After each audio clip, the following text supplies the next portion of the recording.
बहुत अनुपम, परम दिव्य, परम अनोखे संसार में आत्मबोध का सहज मार्ग योग है। योग स्वयं में स्थित होकर सहजता से जीवन जीने का बेजोड़ अद्भुत तरीका है। गीता में कहा गया है कि सुख दुख लाभ हानि अस अबजस जय पराजय आदि में समदृष्टि बनाए रखने में कारागर भूमिका निभाता है। चित्त की वृत्तियों के प्रतिशोधन की प्रक्रिया ही योग है। वास्तव में मन बुद्धि के अहंकार के सम्मिश्रण को चित्त कहा जाता है। जब चित्त का स्वभाव में जड़ है, किंतु आत्मा के निकटतम होने के कारण उसके प्रकाश से प्रकाशित है। जब चित्त का किसी विषयों से संपर्क हो जाता है तो वह उसी का आकार ग्रहण कर लेता है।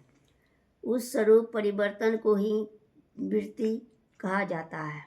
इंसान का चित्त की वृत्तियां के साथ भ्रमवश अपना दायित्व स्थापित कर लेना ही नश्वर सीमाओं का बंधन है। योग के सतत अभ्यास से नश्वर सीमाओं का आवरण टूटने लगता है।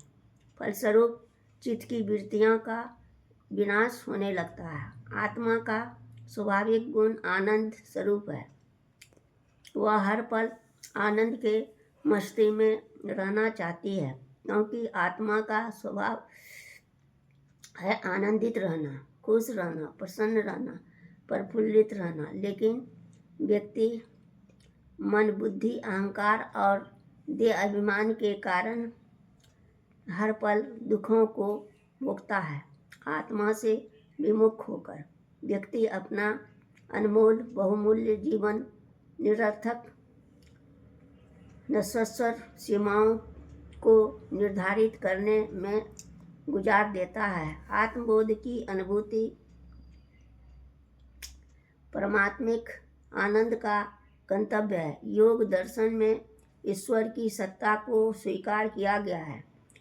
परमेश्वर को सृष्टि का ऐसा नियामक कहा गया है जो नित्य सर्वव्यापी सर्वज्ञ सर्वशक्तिमान है। आत्मबोध से होने के बाद सांसारिक जीवन के प्रति मोह ममता समाप्त हो जाता है। हम आत्मोन्मुख हो जाते हैं। ईश्वर की ओर उन्मुख होते ही हम अपने भीतर स्थित आनंद के असीम परम अद्वितीय स्रोत तक पहुंच जाते हैं। वहां पहुंचते ही हम परम शांति, परम सुख, परम प्रेम, परम खुशी, परमानंद का अमृत पान करने लगते हैं। हरि ओम।